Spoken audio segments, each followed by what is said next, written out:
This is Nick Baisley of FilmSnobbery.com. I'm here at the First Glance Film Festival in Philadelphia, and I'm here tonight with...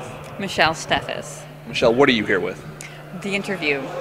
And what is The Interview? The Interview is a short film about the second to last man on Earth trying to get a job from the last man on Earth.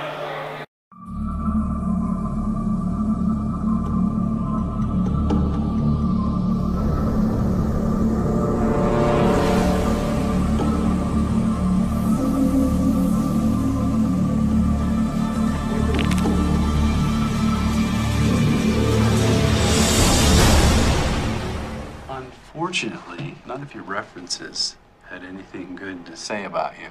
You spoke to my reference? Who did you? No, I didn't get a hold of anyone. I'm sure they're all bad.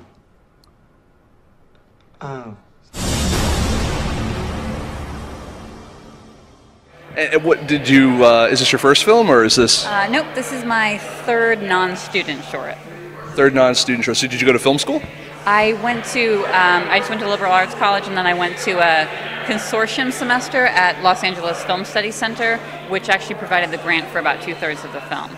Awesome. Did you, did you learn a lot at film school? Was it more technique than anything, or did you find? I mean, what did you learn in film school? I learned a ton. It was just a semester, so it was very crash coursey, but it was screenwriting and directing, and it was kind of amazing. Actually, I loved it. And then I also did AFI's directing workshop for women, which is also sort of a crash course, like maybe a 10-week program, which was also incredible. I always have a soft spot for female directors because there should be more of them. I agree. And now, do you ever feel somewhat pigeonholed as a female filmmaker? Like, do people expect certain types of genre movies from you, or that you don't get the big break maybe because of being a female filmmaker, which is why they have these specialty courses and stuff like that? Mm-hmm. I think that women in general do hit that. I don't think I'm actually far enough along to be hitting that. I didn't hit it with this. I got the grant over male applicants, and it was a very male film. It's about two men, and there's nothing feminine about it, although you could argue that there's an undercurrent of that the relationship was more important than the job in the movie, which I think is a little bit of a feminine perspective. Could be said to be a feminine perspective. Possibly. Yeah, you gotta like the people you work with anyway, though. Yeah, absolutely. Yeah. I always felt that a lot of jobs. I've had a lot of jobs. Settled on this one, that you typically will get a job based upon more on personality and more about that, because you can teach a person skills, but you can't teach them people skills necessarily. Yeah, absolutely. I used to do hiring a little bit for a company, and it definitely made a difference. You had to get somebody who's going to fit in with the kind of vibe of the office. Yeah, I mean, I come from network engineering, IT, so of course I sit around with a bunch of socially inept nerds all day long. So I feel for that kind of movie. Why did you decide to do, I mean, I know you got a grant for it, so it was probably stipulated somewhat, but did you want to go do a feature instead of a short, or what made you settle? I don't want to say settle, but decide to do a short? I definitely still wanted to do a short. I didn't feel like I was quite ready for a feature, and I really wanted to have a short for my reel that just was like, this is what I can do, this is how good it can look, this is how good it can be. And this idea, I think, was definitely a short idea. It doesn't need to be a feature, it's a short. Some things you can expand, and this is not one that I think needs to be expanded. Okay, now, having done some student shorts and then moving on to this one, do you find that you've grown as a director as you've done these different movies? Have you learned new techniques? Did you start by maybe modeling other people and then kind of coming into your own type of technique? Yeah, I think I was sort of guessing from the beginning. One thing that's been helpful is since between my second short, which was called Driftwood, and The Interview, I produced a couple shorts for friends who were very talented directors, and it was really great for me to be on set next to them and see how they handled the set. At a very shoestring level, and they're used to doing things very informally. And then I used to work for the director Gary Ross, and who's currently directing The Hunger Games. And being on set with him to some extent, like on Seabiscuit, it was interesting. He's at the other end of the spectrum, where he's doing things at a very big budget with a very big crew, and that was a great learning experience for me also. Now, where did you actually find your cast and crew? Was it from people you've worked on previous projects with, or did you actually go and do like a full-on casting call, or how did you do it? The crew was almost all friends. Like the key department people were all friends. Most of them who do that job. You know, they weren't just like they weren't filling in. They really are a DP or a production designer or a producer, and then crew members that they knew.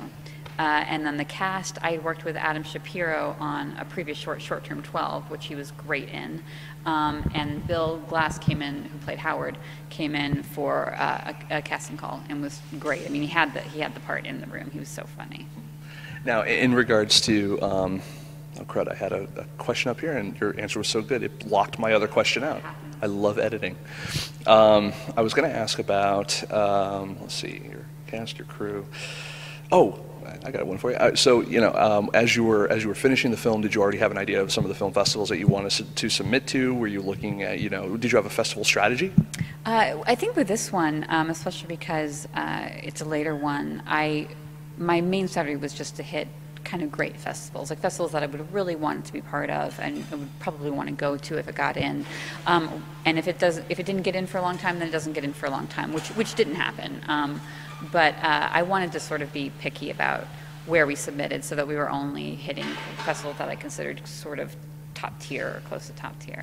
That explains why you're at the FirstGlance Film Festival here. It was always the plan. And then Adam Shapiro is from Philadelphia, so he wanted to have a hometown screening, but then unfortunately wasn't able to come. That happens, unfortunately. But have you enjoyed your festival experience so far? Yeah, absolutely. It's been amazing. It's just fun. It's a fun short to watch with an audience because it's a comedy and there's lots of laughs. So it's always fun to get a new reaction to it and see what people laugh at, what people react to. And I was going to ask, as a director, you're sitting there, you're in the audience while these people are watching your film, and you know, are you getting the reactions that you hope to get? You know, and you know, the moments, the punchlines that they hit, you know, like you expected. Yeah, I definitely. Although I think sometimes when you're directing, you fall in love with certain lines that are maybe not the most obvious jokes. Like my favorite line in the short is, he says, he doesn't give him the job because he said, you said you weren't good at Excel, and Adams had an ad-lib line that was, I did say that, but I wasn't planning on saying that. And I just love it. It never gets a laugh, but I just think it's so funny because it's such ridiculous logic. Like the fact that he was not planning on saying that doesn't have anything to do with anything, but you can sort of see how you would feel like, no, but I didn't mean to say that, so that shouldn't count. Right. And I just love it, but it doesn't get a laugh. It's not like a punchline, but it's my favorite line. See, I think that's one of my favorite jokes, which is like the joke for two, you know, or the joke, you know, the joke for the small room where you whittle it down until it's like 3 people laughed. Perfect. Yes. That's perfect. Yeah, but where are you heading after this festival? It's going to play this weekend at Hamptons Film Festival, and then New Orleans next week, and Austin next weekend. And that is it, I think. That is it for the whole festival run, or? Oh, yeah. Awesome. And will this have a life anywhere else afterwards, distribution-wise? Well, I'm glad that you asked. It's going to be on iTunes in a month or two, so I would love it if people would buy it for $2, $1.99. $1.99, penny shy of $2. What a bargain! Yes. Well, I want to thank you so much for having a chat with us here, and good luck on the future film festivals. Thank you very much. Thank you.